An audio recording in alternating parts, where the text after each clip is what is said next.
আসসালামু আলাইকুম। প্রিয় দর্শক, আসন্ন নির্বাচনে অনেক দিক থেকে এটা কিন্তু একটা অন্য আগের যে নির্বাচনগুলি ছিল তার চেয়ে একটা ব্যতিক্রমী নির্বাচন। যেমন এইবার দুটো নির্বাচন হচ্ছে, গণভোট হচ্ছে এবং জাতীয় সংসদ নির্বাচন হচ্ছে। এবারই প্রথমবারের মতো আমাদের এখানে পোস্টাল ভোট পড়ছে। এগুলি আসলে একটা অসাধারণ একটা বিষয়, এগুলি কখনো আগে হয়নি। আমাদের এখানে পোস্টাল ভোটের সিস্টেমটা ছিল না। এখন এই পোস্টাল ভোট নিয়ে কিন্তু নানা ধরনের মানুষের মধ্যে বিভ্রান্তি এবং মানুষের মধ্যে এক ধরনের সন্দেহ তৈরি হয়েছে, বেশ স্ক্যান্ডালও কিন্তু হয়েছে। আপনারা জানেন যে পোস্টাল ভোট জিনিসটা কি, সেটা আগে একটু বলে নিই। সবাই জানেন, তবু আমি আরেকবার বলি যে ভোটের দিন সশরীরে অনেকে ভোট দিতে পারেন না, বিভিন্ন কারণেই পারেন না। ধরেন যারা জেলখানায় থাকেন, অথবা ধরেন তিনি আপনার এই দেশের বাইরে আছেন, অথবা ধরেন তিনি হয়তো কোনো নির্বাচনী কাজ করছেন, নির্বাচনী দায়িত্ব পালন করছেন। যেমন ধরেন ওদিন পুলিশ, অথবা আপনার বিজিবি, অথবা আর্মি, অথবা যারা নাকি সরকারি কর্মকর্তা, তারা তো সবাই কোনো না কোনো ভোট কেন্দ্রে হয় প্রিজাইডিং অফিসার নাহলে পোলিং অফিসার থাকছেন। এখন মনে করেন একজন পুলিশ, সে হয়তো তার বাড়ি হয়তো মনে করেন ময়মনসিংহ ধরা যাক, কিন্তু তার চাকরির কারণে সে এখন পোস্টিং হলো দিনাজপুরে।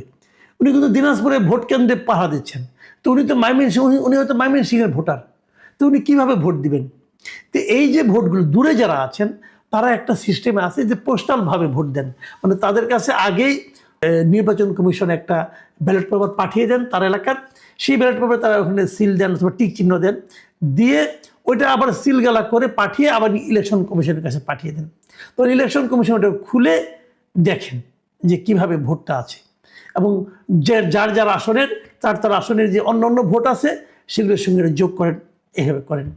এবং এই কাজটা করতে হয় কি, এই ভোটটা আসতে হয় যখন তারা আগে ওই ইলেকশনে যে ভোটগুলো যেদিন গুনবেন ওই দিনের মধ্যে আসতে হবে, ওই দিনের আগে আসতে হবে। তাহলে ওইগুলো আবার তারা ওই সেন্টারে পাঠিয়ে দিচ্ছেন, দিয়ে তারপরে ওনারা ওই ভোটগুলিকে হিসাবের মধ্যে নেন। এভাবেই তারা একজনকে নির্বাচিত করেন অথবা করেন না। কিন্তু প্রত্যেকটা ভোটারের একটা শান্তি থাকে যে আমার ভোটটা তাহলে কাউন্ট হলো। এটার দাবিটা অনেকদিন আগের থেকে ছিল, কিন্তু এই দাবিটা এবারই প্রথম পূরণ হচ্ছে পোস্টাল ভোট। এখন বিদেশে যে পোস্টাল ভোটগুলো গিয়েছে, আপনারা জানেন এর মধ্যে বেশ এগুলো নিয়ে স্ক্যান্ডাল হয়েছে। একাধিক মধ্যপ্রাচ্যের একাধিক দেশে দেখা গেছে যেগুলো যার যার ঠিকানায় যাওয়ার কথা, কিন্তু তার ঠিকানায় আর পৌঁছতেছে না। পৌঁছতেছে এক জায়গায়, পৌঁছছে এক জায়গায় হয়তো 100-150 ভোট একটা ঠিকানায় গিয়েছে, ওইখান থেকে যার যারটা নিয়ে যাচ্ছে, অথবা কেউ ওখানে বসে পূরণ করতে বলা হচ্ছে। কোনো একটা পলিটিক্যাল পার্টির যারা কর্মী হয়তো তাদের কাছে গিয়েছে। এই ধরনের নানা ধরনের স্ক্যান্ডাল কিন্তু আমরা দেখেছি। এর বাইরে আরেকটা যে কাজ ঘটেছে সেটা হলো দেশে যারা পোস্টাল ভোট পেয়েছে, যারা নাকি সরকারি চাকরি করেন, অথবা যারা সশস্ত্র বাহিনীতে চাকরি করেন, যারা পুলিশে চাকরি করেন, তো এরাও কিন্তু পোস্টাল ভোট দিচ্ছে। এদের কাছে অলরেডি পোস্টাল ভোট গিয়েছে। এটা কীভাবে গিয়েছে সেটাও আমি বলি। তারা আগে একটা অ্যাপ ছিল সরকারের, সেই অ্যাপের মাধ্যমে তারা ওই নাম নিবন্ধন করেছে। আগে এটার নাম ছিল পোস্টাল ভোট বিডি, এরকম একটা অ্যাপ তৈরি করেছিল।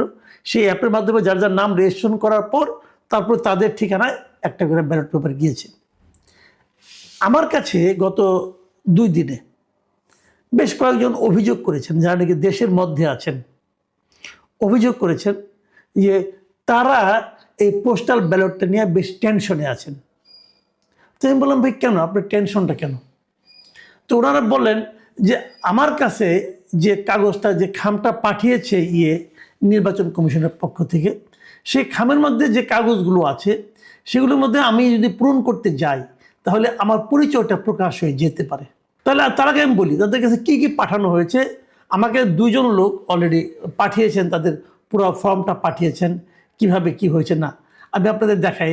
প্রথমে একটা খামের মধ্যে, নির্বাচন কমিশনের একটা খামের মধ্যে ওনাদের কাছে একটা ব্যালট পেপার গিয়েছে, মানে একটা খাম গিয়েছে। ওই খামটা খুললে পর তার ভেতর থেকে একটা আপনার একটু কালার, পিঙ্ক কালারের একটা ব্যালট পেয়েছে, এবং ওটার মধ্যে গণভোট লেখা। এরকম আপনারা দেখেন এই গণভোট, এখানে হ্যাঁ অথবা না লিখতে হবে। এখানে 4টা অপশন দেওয়া, প্রশ্ন দেওয়া আছে।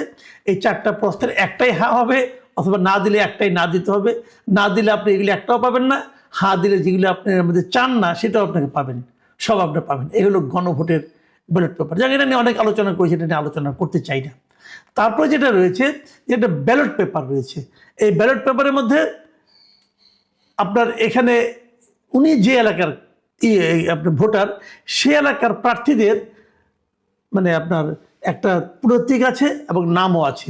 বাট এখানে নিরাপত্তার স্বার্থে আমি ওই সবগুলো মানে এমনভাবে এটা দেখাচ্ছি আপনাদেরকে, যাতে নাকি ওই ক্রমিক নাম্বারটা আপনারা না পান, না দেখেন, এবং ওনার নামগুলিও না দেখেন, যাতে আপনি বুঝতে না পারেন যেটা কে পাঠিয়েছে অথবা কোন এলাকার ভোটার, সেই জন্য বুঝতে না পারেন। এই জন্য আমি এরকম আপনার নমুনাটা দেখালাম কেবল।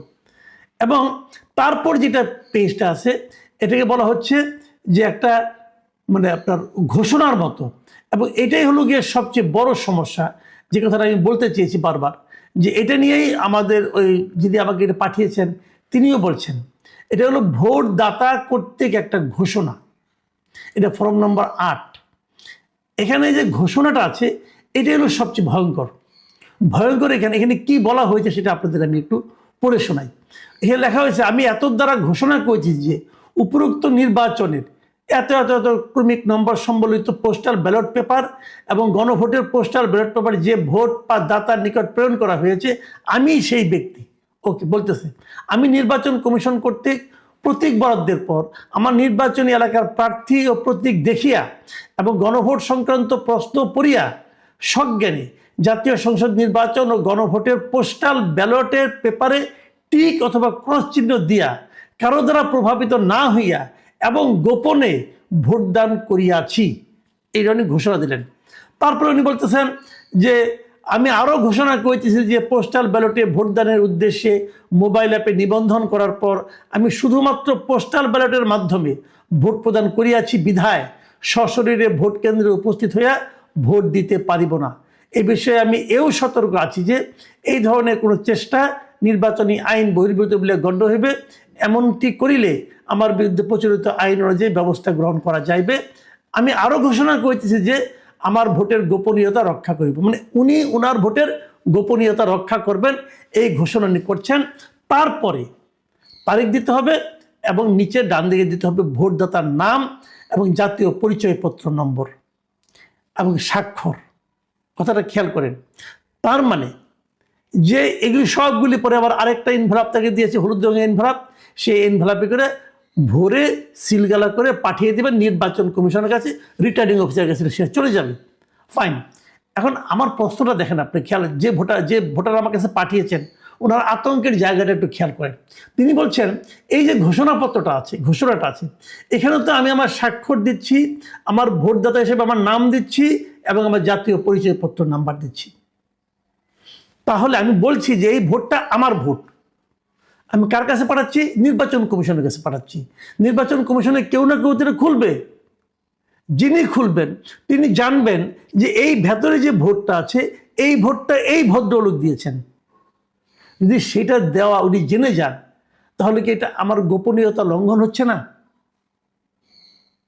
প্রিয় দর্শক, ভেবে দেখুন, আমার কাছে যারা পাঠিয়েছেন এর মধ্যে একজন সশস্ত্র বাহিনী ব্যক্তিও আছেন। ওনার বক্তব্য হলো, তো আমি তাকে চাকরি করি। এখন ধরেন আমি যাকে ভোট দিলাম সে পাশ করলো না, অন্য দল পাশ করলো, তাহলে তারা কি খোঁজ করবে না যে পোস্টাল ব্যালটে কে কে আমাদের বিপক্ষে ভোট দিয়েছে?